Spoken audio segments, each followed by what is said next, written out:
আমি শিপ্রা সাহা, ওয়েস্ট বেঙ্গল, বনগাঁ চাঁদপাড়া থেকে শুভ দুপুরে রান্নাঘরে চলে এলাম। এখন কি করছি বলো তো, মৌরলা মাছগুলো ভাজা করে নিচ্ছি। এতটা ভাজা হয়ে গেছে, এখনও আরও আছে, ওইগুলো ভাজবো।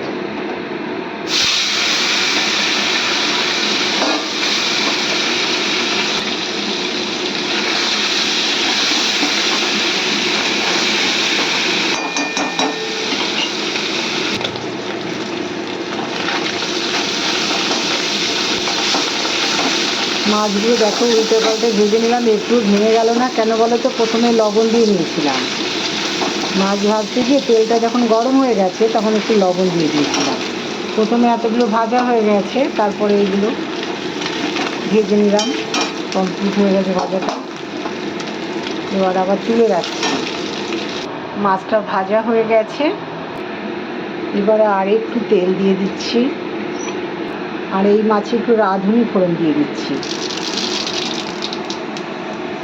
আর কি দেবো বলো তো, একটু আদা গ্রেট করে দেবো, আর আদাটা গ্রেট করে দিলাম। এবারে কেটে রাখা ডাঁটা, আলু আর উচ্ছেটা দিয়ে দিলাম। এর মধ্যে কটা গোটা কাঁচা লঙ্কাও দিয়ে দিয়েছি।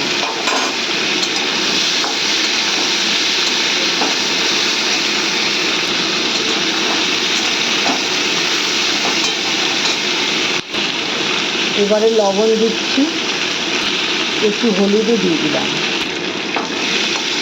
ভালো করে নাড়াচাড়া দিয়ে নিচ্ছি। এখন জল দিয়ে দেবো, জল দিয়ে একটু ফুটে গেলে মাছটা দিয়ে দেবো, আর কিছুই দেবো না। আমরা মশলা তেমন একটা খাই না, দেখলাই তো আমার রান্নাটা বসিয়ে দিলাম। এবারে জল দিয়ে দিচ্ছি।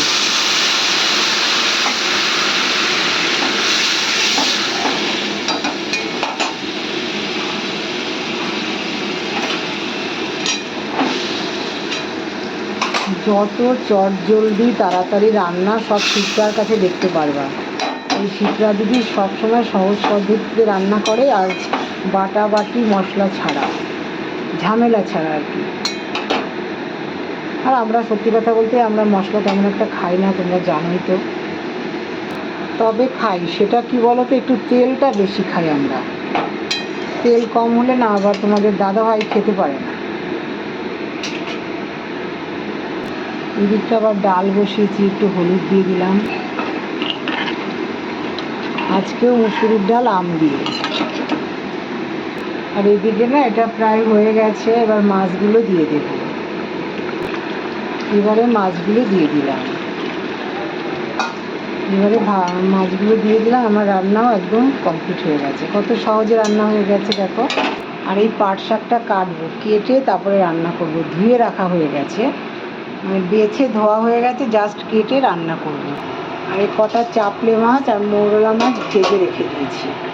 শাকের সঙ্গে মাছ ভাজা আর ওই মাছ আর ডাল, এইটুকুই। কত সহজেই রান্নাটা কমপ্লিট হয়ে গেছে।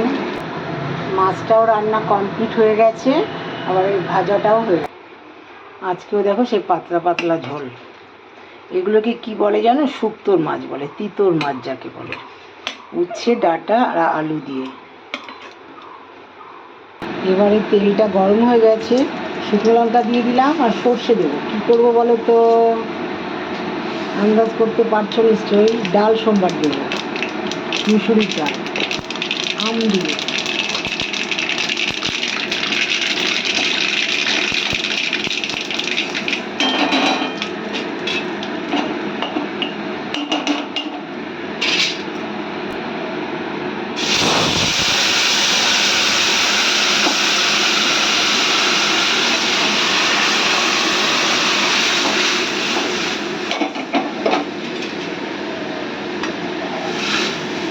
ডালটা সোমবার দিয়ে হয়ে গেছে। আর কি করবো বলো তো, শাক আর ভাতটা হলেই হয়ে যায়। ভাতটা সবার শেষে করি, তাহলে গরম থাকে, এই জন্য।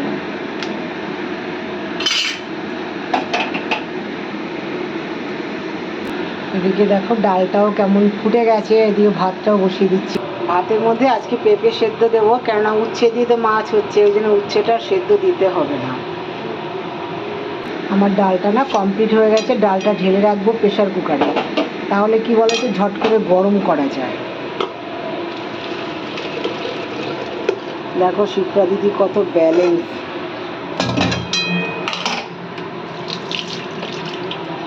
ডালটা এইভাবে রেখে দিই। এবার ভাতের মধ্যে পেঁপেগুলো দিয়ে দিলাম। চালটা এখনো দেইনি, চালটা ভিজিয়ে রেখেছি। শুধু শাকটা রান্না করা দেখাতে পারলাম না, একটু সময় লাগবে, এটা তো আমি কাটবো তারপরে, এই জন্য শুধু মাছ আর ডালটাই দেখালাম। আর মাছটা ভেজে রেখেছি, এটা তো দেখালামই, তাই এটুকুই। তার আগে দেখো আমি দুধটা জ্বালিয়ে রেখেছি, এখনও গরম রয়েছে বলে আমি ফ্রিজে রাখতে পারিনি, রাখবো ঠান্ডা হয়ে গেলে। আর এই শাকটা আমি চাকু দিয়ে কাটবো এখানে দাঁড়িয়ে দাঁড়িয়ে। তাহলে এটুকুই, বাড়িটাটা